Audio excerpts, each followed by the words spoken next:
Have you ever felt it? That chilling sense that someone's watching, not with human eyes, but with something darker, quieter, more cunning. Have you ever stood on the edge of a breakthrough only to watch everything unravel with no clear reason? You prayed, you fasted, you obeyed, and still the attack came. Let me tell you what you're experiencing could be spiritual surveillance, a hidden assault cloaked in shadows, often working through people who seem harmless, even friendly. As Ephesians 6 verse 12 reminds us, "For we wrestle not against flesh and blood, but against principalities, against powers, against the rulers of the darkness of this world." We're not here to stir fear, but to stir faith, to awaken your spirit to what's really happening in the invisible realms. The enemy is subtle, strategic and sly. According to 2 Corinthians 2 verse 11, we must not be ignorant of Satan's devices, because when we don't discern, we become vulnerable.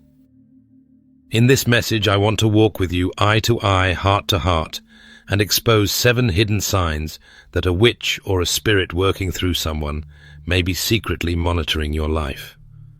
Not every battle looks like a storm. Some battles wear a smile. Matthew 10 verse 16 tells us to be wise as serpents and harmless as doves. That means spiritually alert, not spiritually asleep. Because you, child of God, were never meant to be hunted. You were meant to stand. This isn't about paranoia, it's about power. The kind of power that comes from knowing who you are, whose you are, and what you're up against.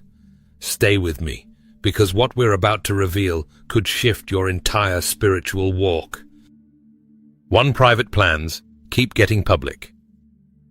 Have you ever noticed how your most private plans, things you only whispered in prayer or thought about in the quiet of your heart, somehow end up in the mouths of people you never told? Maybe it was a dream you hadn't shared with anyone, or a move you were considering, or even a relationship you were praying through. Yet out of nowhere opposition rises. People speak on it as if they read your mind, or circumstances shift in a way that completely derails your intentions. It feels like your life is leaking and you never gave anyone the password. It's like your spiritual phone is being hacked, but there's no notification. And that's the thing about spiritual warfare. It often comes unannounced. The enemy doesn't need a sword when he has surveillance, and sometimes witches, those aligned with darkness, whether knowingly or unknowingly, become vessels to monitor your spiritual atmosphere. They don't always fly on brooms. Sometimes they sit in circles of trust, masked as mentors, friends, even fellow believers. The truth is, prophetic people attract spiritual attention. Just as God deposits blueprints in your soul, the enemy seeks to steal those designs before they are built. In Nehemiah 6 verse 2-3, we see Sanballat and Geshem trying to lure Nehemiah into a trap by pretending they wanted to talk. But Nehemiah had discernment. He said, "I am doing a great work, and I cannot come down." That wasn't arrogance, that was wisdom. And child of God, you must walk in that same wisdom. Proverbs 4 verse 23 urges us, "Above all else, guard your heart, for everything you do flows from it." That doesn't just mean emotions. It means guarding what God has placed in your spirit. Dreams, strategies, callings. Because what's conceived in the spirit can be aborted by careless exposure in the flesh. I want you to pause here and ask yourself, have I been leaking without speaking? Has opposition come too quickly after private prayer? That may be a sign. But here's the good news.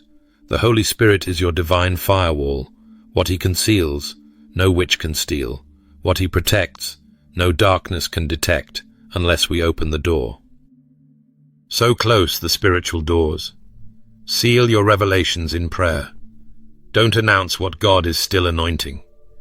Learn the holy art of silence, because silence in the right season is not withholding. It's warfare. If the enemy can't find your plans, he can't fight them. You are not a helpless target. You are a chosen vessel, and with every step you take under God's covering, you frustrate the enemy's surveillance. 2. Confusion after conversations. Have you ever left a conversation feeling like your mind had been turned inside out? You walked in with clarity, conviction, and peace.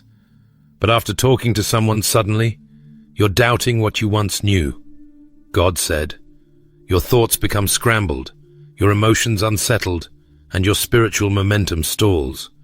You try to pray, but the fire feels smothered.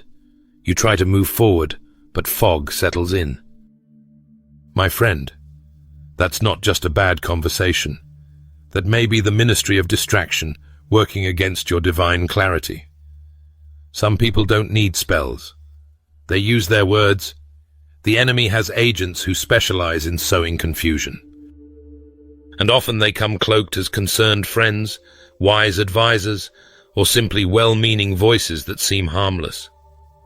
But remember Eve in the garden.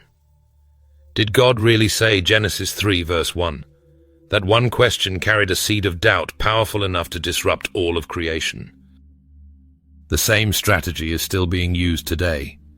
You can be walking in alignment with God, filled with passion for your calling, and the enemy will send someone who appears innocent but carries a spiritual assignment to distract, delay, or detour you. One conversation, just one, can plant doubt deep enough to derail purpose if you're not discerning. That's why 1 John 4 verse 1 warns us, Beloved, do not believe every spirit, but test the spirits to see whether they are from God. And here's what I want to affirm in your soul right now. God is not the author of confusion. 1 Corinthians 14 verse 33 makes it clear, for God is not a God of confusion, but of peace. So if confusion consistently follows your interactions with someone, if your spirit feels disturbed and your path becomes cloudy every time they speak into your life, it's time to test that connection in prayer. Don't entertain what heaven didn't send. You are not called to babysit confusion. You're called to walk in the light. You carry the Spirit of truth within you. He does not speak in riddles or sow chaos. He brings clarity, peace, and purpose. So the next time that mental storm hits after a meeting, don't brush it off as just overthinking. Ask the Holy Spirit, is this person planting peace, or are they sent to distract me from your will? Let this be your encouragement. God is faithful to expose every hidden agenda that seeks to cloud your path. Your clarity is worth protecting. Your purpose is too precious to gamble with confusion. You have the authority in Christ to silence every voice that doesn't align with truth. And as you walk with discernment, He will make every crooked path straight. 3. Intense curiosity about your dreams. Let's move into another covert tactic that often slips under the radar: intense curiosity about your dreams. And I don't just mean casual interest. I'm talking about an unhealthy, almost obsessive fascination that certain people seem to have with your visions, your plans, and your God-given aspirations. Some people appear to be intrigued by your dreams, yet they have no intention of supporting your journey. They ask, "What are you working on lately?" Or "Have you had any dreams recently?" But the motive isn't edification, it's investigation. My friend, not every question deserves an answer. In the spiritual realm, dreams are more than just nighttime images. They are divine blueprints. Dreams are portals. They carry instruction, warning, guidance, and revelation. God used dreams to steer the wise men in Matthew 2 verse 12, warning them not to return to Herod. That dream didn't just protect the wise men, it preserved the destiny of the newborn king. But just as God communicates through dreams, the enemy seeks to intercept them. Remember Joseph. When he shared his dream in Genesis 37 verse 5 to 11, his own brothers were provoked to jealousy. They conspired not because of who he was, but because of what he carried. His dream exposed a spiritual truth they couldn't handle. That's the danger of revealing divine visions to the wrong people. They may appear to receive it, but in secret they're building demonic altars to stop it. There are those, yes, even witches, who spy through the spirit, seeking access to your destiny by extracting what's been revealed to you in the night. They hunger for the sacred scrolls God has sealed in your spirit, and they want to twist, delay, or hijack what heaven intends. But here's where discernment becomes your shield. Not every dream is meant for public sharing. Just because it excites you doesn't mean it's time to broadcast it. Some visions must be hidden in the womb of prayer until God says, "Birth it." Friend, your dreams are not small, and neither is your calling. God entrusted them to you because He knows you're capable of carrying them. So dream boldly, but share wisely. Protect your visions as sacred assignments. They are not entertainment for others. They are instructions from heaven. And just like Joseph's journey, your dream may require a pit, a prison, and a process, but it will eventually reach a palace if you stay faithful. To those listening right now, has anyone ever tried to pry into your vision with more intensity than love? Have you sensed your spirit recoil when certain people ask about your next step? That's the Holy Spirit nudging you toward protection. Listen, guard the gates of your destiny. Matthew 7 verse 6 tells us, "Do not give dogs what is holy. Do not throw your pearls before swine. Your dream is a pearl. Treat it like one. Let heaven continue to guide your steps, and let your discernment sharpen as you walk deeper into your calling." 4. Heavy atmosphere around certain people. Have you ever felt like a fog rolled into the room the moment someone walked in? Or maybe when they finally left, the air felt lighter, your thoughts clearer, and your spirit more peaceful. That's not your imagination. That's discernment. That's the Holy Spirit speaking.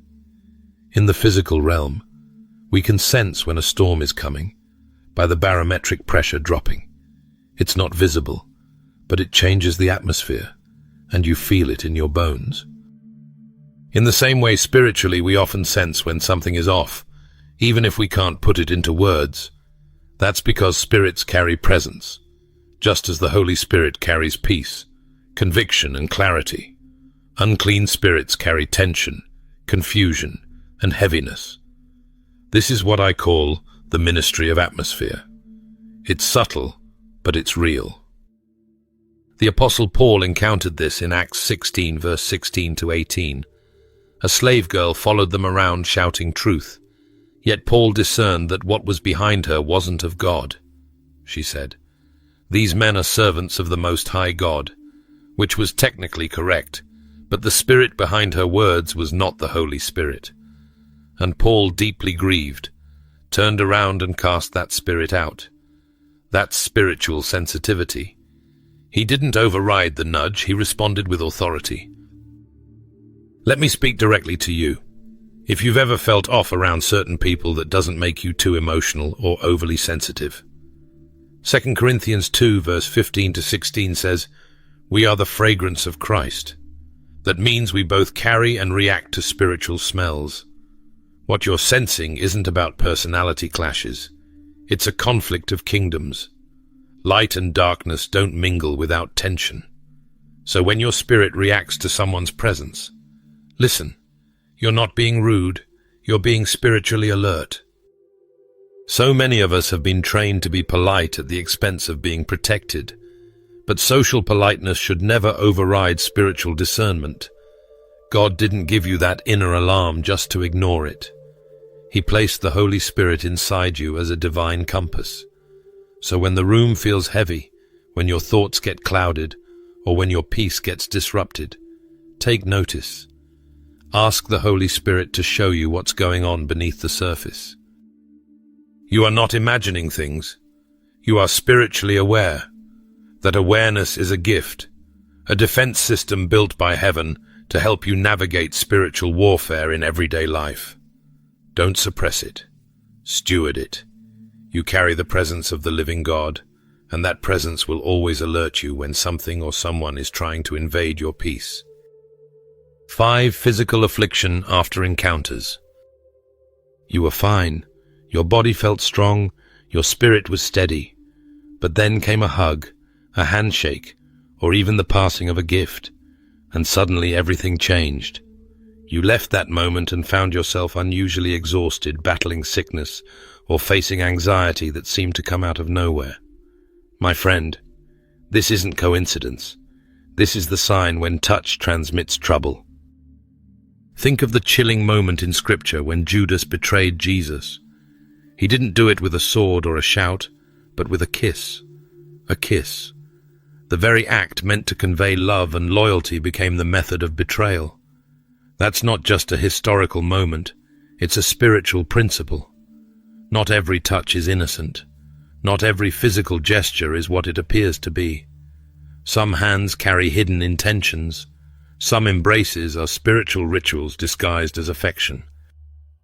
1 Timothy 5 verse 22 warns us clearly, "Do not be hasty in the laying on of hands, and do not share in the sins of others." Why? Because hands are spiritual conduits.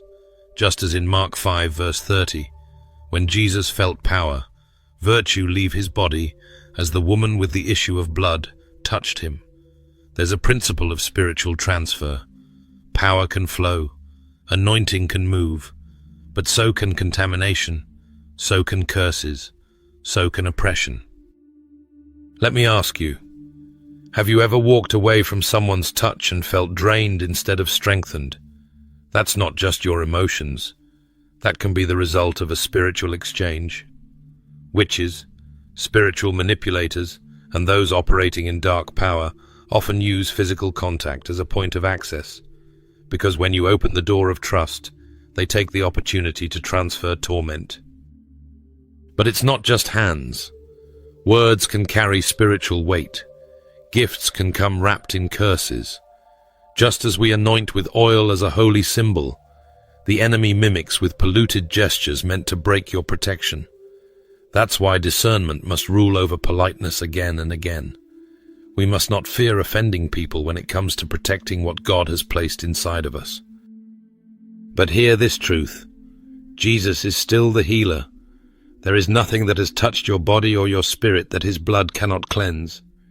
If you feel like something got on you, some heaviness, some sudden sickness, some torment, plead the blood. Break every demonic transference in the name of Jesus. Anoint your head with oil. Declare, every ungodly touch, every unholy exchange, be reversed and removed in Jesus' name. Friend, the same. Jesus who felt virtue flow from his body is the same Jesus who now fills you with power. You carry the Holy Spirit. You carry fire. You carry freedom. So walk wisely, touch with caution, and if something feels off, don't ignore it. Confront it with truth, cast it out with authority, and continue walking forward with God's shield surrounding you. 6. Spiritual dryness after fellowship. Pay close attention to this one, because this one cuts deeper than most. If you've ever found yourself thinking, "I used to burn with passion for God, but something has changed," then, hear me. This might be more than just a season. It might be a spiritual setup. This is sign 6, spiritual dryness after fellowship, starved at the altar. Before they came into your life, you were on fire. Worship flowed from your lips like a river. The word of God tasted sweet. You craved prayer. You longed for quiet time, and his presence was your peace. But since you started fellowshipping with that person, since that relationship formed, something shifted. You began missing prayer time, not because of distraction, but disinterest. Your spiritual appetite shrunk. You no longer felt pulled to the altar. You felt pulled away, and you can't explain why. Friend, the enemy is cunning. He sends people not always to attack you openly, but to drain you silently, just like a witch monitoring your life. There are assignments sent to spiritually disconnect you from the source of your strength. They don't come with horns or dark robes. They often come with charm, smiles, and conversation. but they carry a subtle assignment to suffocate your intimacy with God. Let me take you to 1 Kings 18. Elijah confronted the prophets of Baal on Mount Carmel, but before fire fell from heaven, what did Elijah do? He repaired the altar of the Lord that had been torn down. 1 Kings 18, verse 30. That altar represented covenant connection and consecration. The enemy had used false prophets to defile the place where God's people met him, and Elijah had to rebuild before God responded with fire. Likewise, when your altar of intimacy is sabotaged, when your time with God is stolen or drained, you have to rebuild before the fire comes again. In Revelation 2, verse 4-5, Jesus confronts the church at Ephesus. I have this against you, that you have left your first love. Remember therefore from where you have fallen, repent and do the first works. He isn't angry because they lost passion.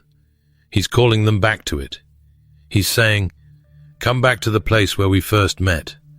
Come back to prayer, not as a routine, but as a romance. Let me speak directly to your soul right now. Dryness is not your destiny. You were created to live drenched in God's glory. The spiritual fire may have flickered, but it is not extinguished. Rebuild your altar. Shut the door. Put your phone down. Turn the worship music on. Open your Bible again, not to finish a chapter, but to meet a Savior. And pray this, Lord, I renounce every spirit that came to dull my hunger. I break every soul tie that dimmed my fire. Reignite me, rebuild me, remind me. Your intimacy with God is your immunity. When the altar is restored, fire falls again, and the dryness, it will be drowned in living water. 7. Counterfeit prophecy. Have you ever had someone come to you, eyes closed, voice trembling, and say, God told me to tell you, but what followed didn't bring peace, only pressure. Instead of feeling anchored in faith, you were left anxious, confused, and afraid. Friend, that's not how our God speaks. That is not the voice of the Good Shepherd. That may very well be the voice of manipulation, an echo from the enemy, disguised in spiritual language. Jesus himself warned us in Matthew 7, verse 15, Beware of false prophets who come to you in sheep's clothing, but inwardly they are ravenous wolves. They look the part. They may quote scripture. They may even carry charisma. But behind the performance is a spirit that doesn't come to edify it, comes to control. And yes, witches, people operating in rebellion and witchcraft, can speak in the name of God while carrying the power of darkness. Remember, Satan doesn't show up with a pitchfork. He shows up dressed as an angel of light, 2 Corinthians 11, verse 14. In Jeremiah 23, verse 16, God gives a sobering word.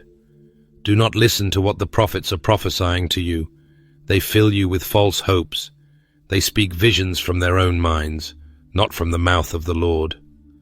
These counterfeit words often play on your fears, your insecurities, or your desires. They don't confirm what God is already stirring in your heart. They override it. True prophecy will always align with Scripture. It will never contradict God's word. It brings confirmation, not confusion. It lifts your spirit, not manipulates your emotions. It calls you closer to Jesus, not to the prophet. And if what you've heard causes you to panic rather than pray, pause right there and take it to the Holy Spirit. Listen, beloved. God is not the author of confusion. When he speaks, even his corrections are filled with peace. Even his warnings are wrapped in love. So if someone claims to carry a word for you, test it. Pray over it. Sit with it in the presence of God. Let his Spirit bear witness within you. Don't be afraid to question what doesn't sit right. Don't silence your discernment just to protect someone's ego. The Holy Spirit lives in you. Let his voice be the loudest. Let his presence be your filter. You have been given the Spirit of truth, not to leave you guessing, but to guide you into all truth. So now that your eyes are open and your spirit has been stirred, let me say this. Discernment is not a luxury, it's a necessity. In these times when darkness tries to cloak itself in light, and witches dare to monitor the children of God from the shadows, we cannot afford to sleep spiritually. But I need you to hear me, not in fear, but in bold faith.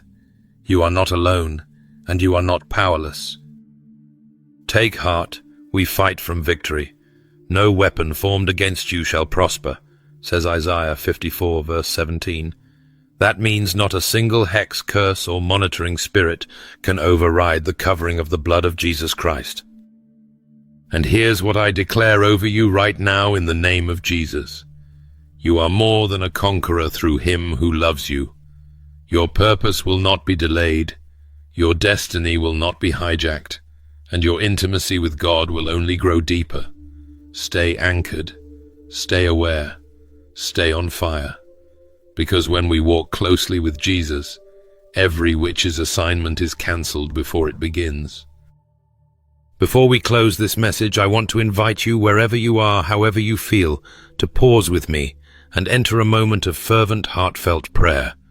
This isn't just a routine ending. This is a sacred space for breakthrough. If you've felt watched, burdened, or spiritually attacked, now is the time to war in the Spirit. Let's go boldly before the throne of grace and cover ourselves in the power and presence of God. Heavenly Father, we come before you right now, not in fear, not in weakness, but in faith, knowing that you are our defender, our protector, our hiding place in times of trouble. Lord, you see what we cannot see, you hear what we cannot hear, and you know the depths of every motive and every scheme formed in darkness. And so today we place our trust in you fully. We take our eyes off the chaos and fix them on Christ. Father, if there is anything or anyone monitoring our lives with evil intent, we ask you to expose it by your light. Let no shadow be too thick for your glory to pierce. Let no plan against us go unnoticed by the eyes of heaven. We ask for divine interruption. Shut down every channel the enemy is using to eavesdrop on our destiny. We plead the blood of Jesus over our minds, our homes, our relationships, and our callings. Every open door that was unknowingly left unguarded, we ask you to shut it now. Any connection that is draining our strength or stealing our fire, sever it by your Spirit. We do not belong to the darkness. We belong to the light. And we declare that no voice shall speak louder in our lives than yours. God, stir up discernment within us. Train our ears to hear when you whisper, and our hearts to respond when you nudge. Give us courage to walk away from what looks harmless but feels heavy. Teach us to stop explaining away our spiritual instincts and instead lean into them with boldness and clarity. Lord, we ask for holy fire to reignite our altars. Let our love for you burn so brightly that no darkness can stay near. Where we've grown dry, pour out your living water. Where we've felt confused, bring divine order. Where we've been attacked, release supernatural healing. Protect us not just from what is obvious, but from what is hidden. Those subtle snares designed to trip us when we least expect it. Guard our dreams, shield our thoughts, and fill every space we inhabit with your overwhelming peace. We declare that we will not be manipulated, intimidated, or monitored by any force that is not from you. And now, Lord, breathe fresh strength into your sons and daughters. Remind us of who we are, marked, anointed, appointed, and victorious. We rise not in our own power, but in yours. We move forward with confidence, covered in grace and walking in authority. In Jesus' mighty name we pray, amen. If this message has resonated with you and stirred your spirit, I warmly invite you to like this video, subscribe to the channel, and share it with someone who may need this encouragement and protection in their life. Thank you for being part of this community. May God continue to strengthen you, cover you with his divine protection, and guide you in every step you take.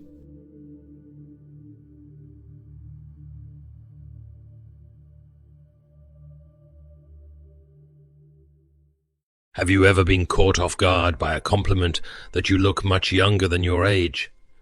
Perhaps you accepted it with a smile, dismissing it as a kind remark. But what if that simple statement carried a deeper meaning? One that points to an extraordinary truth about who you are.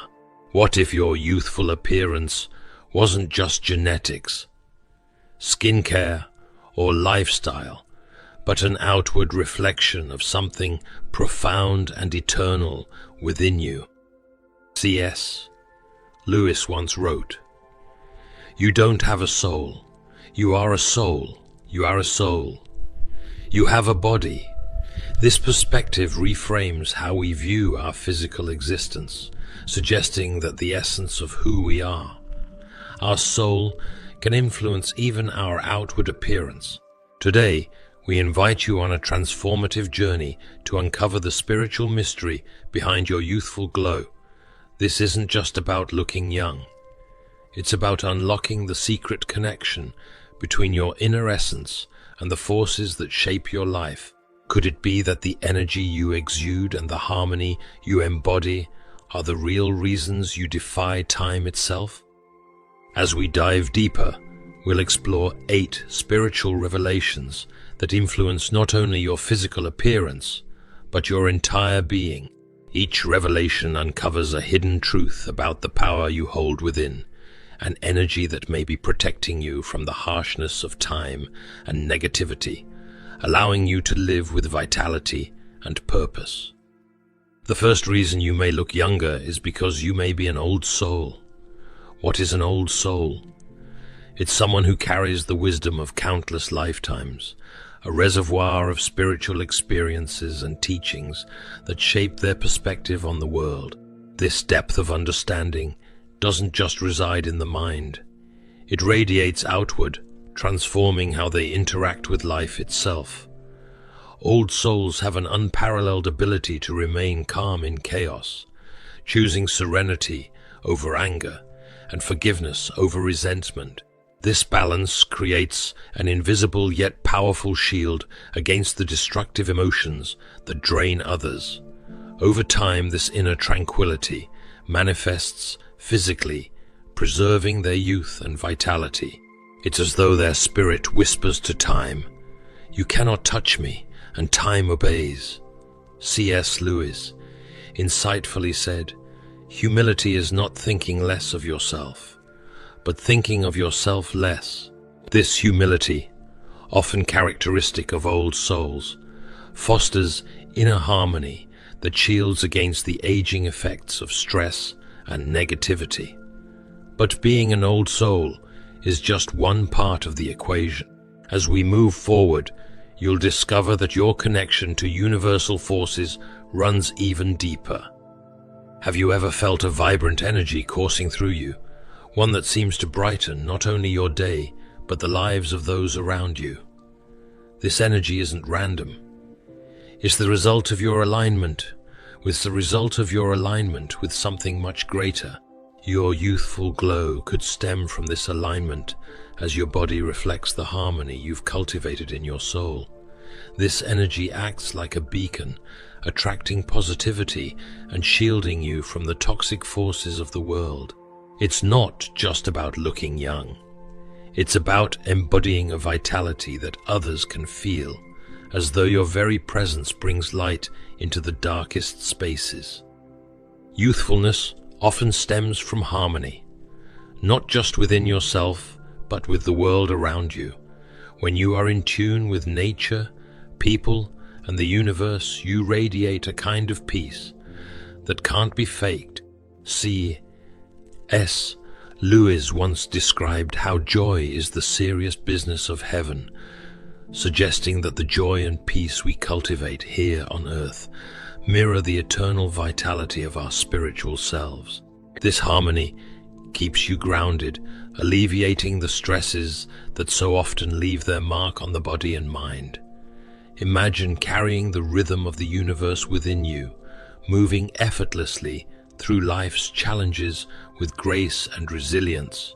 This connection isn't just spiritual, it's physical, influencing the very cells of your body, keeping them vibrant and alive. Another reason is the connection with natural and mystical energies. Those who appear young and vital often have a special intuition, a sensitivity to the subtle energies that surround every being. This sensitivity helps to avoid harmful situations and protect one's mental well-being, creating a more peaceful life. It is not just a matter of preventing pain, but of developing a deep connection with positive forces that guide harmonious choices.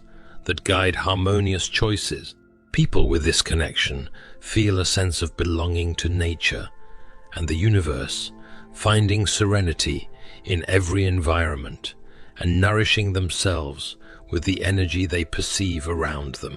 Thus, life is filled with balance and harmony, avoiding the weight and fatigue that usually age many others, and maintaining a fresh spirit in tune with everything. Another explanation is inner wisdom. Those who appear younger often live with a deep calm and serenity that protects them from the wear and tear of stress and negativity. The wisdom of these people leads them to react with balance and to face challenges without being overwhelmed by momentary emotions.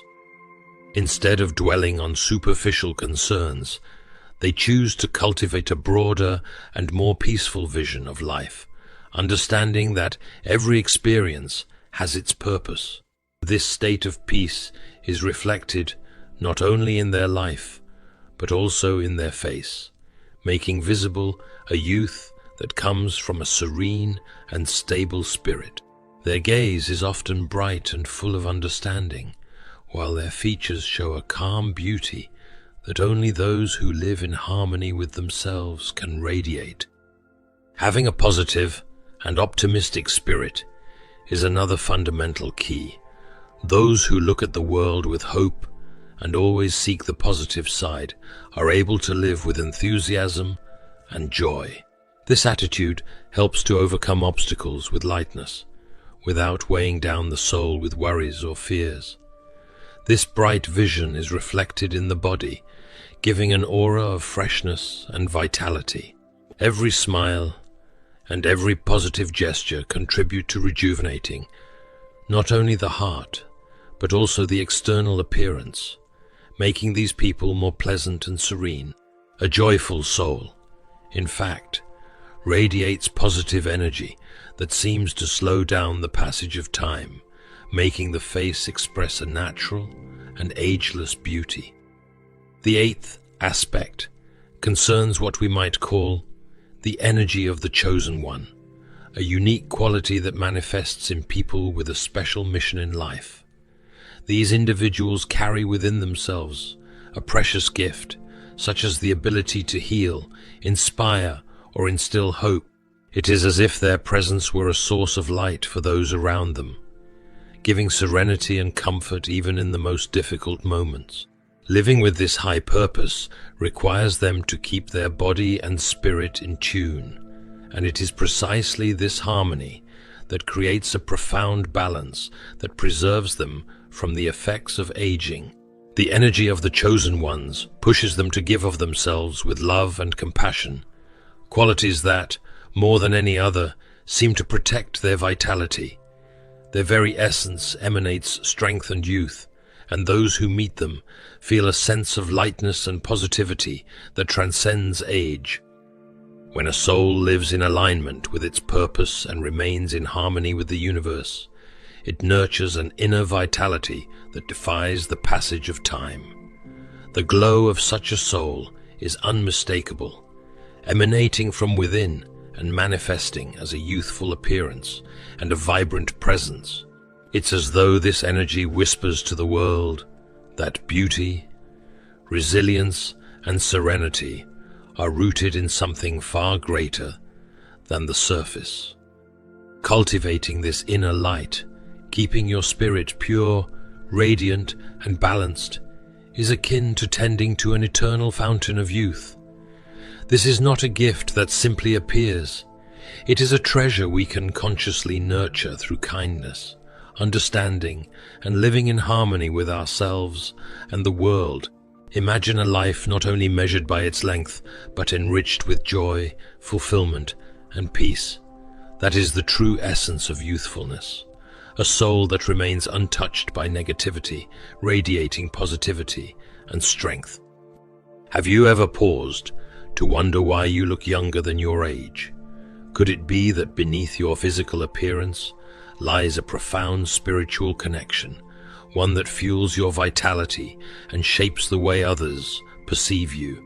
What if the secret to your youth is not merely external, but deeply rooted in the core of your being?